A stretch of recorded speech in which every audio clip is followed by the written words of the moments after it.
Perkenalkan, nama saya Kristiani Lomboan dari kelas 5T4 dengan NIM 230241110. Di video kali ini, saya akan menjelaskan tentang manajemen support system atau disingkat dengan MSS.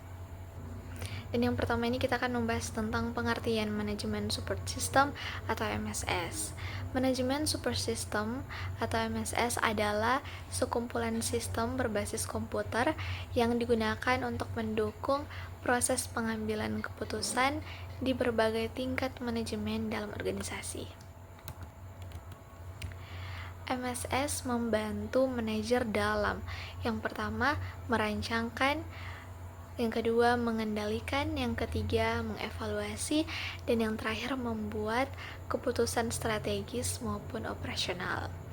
Dan MSS merupakan gabungan dari berbagai sistem seperti yang pertama Decision Support System atau DSS, dan yang kedua Executive Information System atau EIS, yang ketiga Management Information System yaitu MIS, dan yang terakhir Knowledge Management System atau KMS. Dan yang berikut ada tujuan MSS.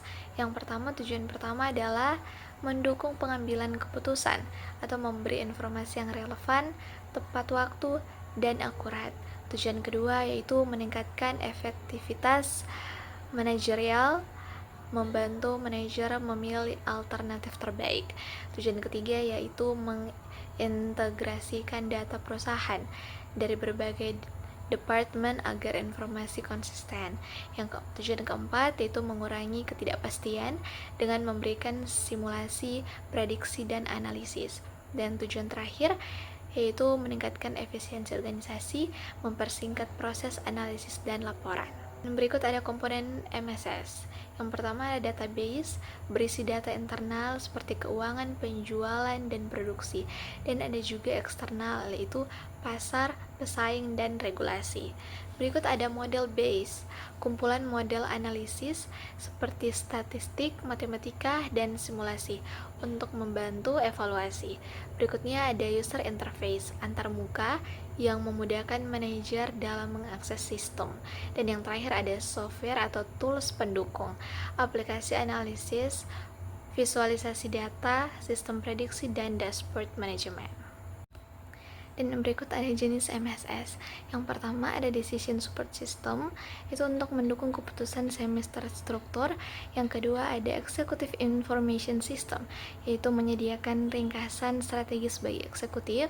Berikutnya ada Management Information System, yaitu menghasilkan laporan rutin untuk manajemen. Dan yang terakhir Knowledge Management System, mengelola pengetahuan dan pengalaman organisasi. Di sini ada contoh penerapan dari MSS. Yang pertama ada perbankan untuk menganalisis kredit, prediksi resiko, dan laporan keuangan eksekutif. Yang kedua ada rumah sakit, yaitu untuk mendukung pengambilan keputusan terkait perawatan pasien dan manajemen obat. Selanjutnya ada perusahaan manufaktur untuk perencanaan produksi, kontrol kualitas, dan supply chain. Dan yang terakhir ada retail, yaitu untuk analisis tren penjual, rekomendasi produk, dan strategi pemasaran. Dan selanjutnya ada kelebihan dan kekurangan. Yang pertama di sini saya akan menjelaskan tentang kelebihannya dari MSS, yaitu untuk memberikan informasi cepat dan akurat, mendukung keputusan strategis jangka panjang, mempermudah koordinasi antar departemen, dan yang terakhir mengurangi ketidakpastian dalam keputusan.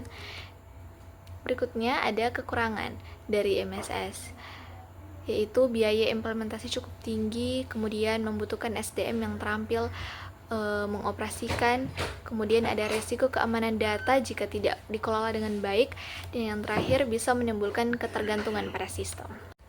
Demikian penjelasan singkat saya mengenai topik manajemen support system. Terima kasih.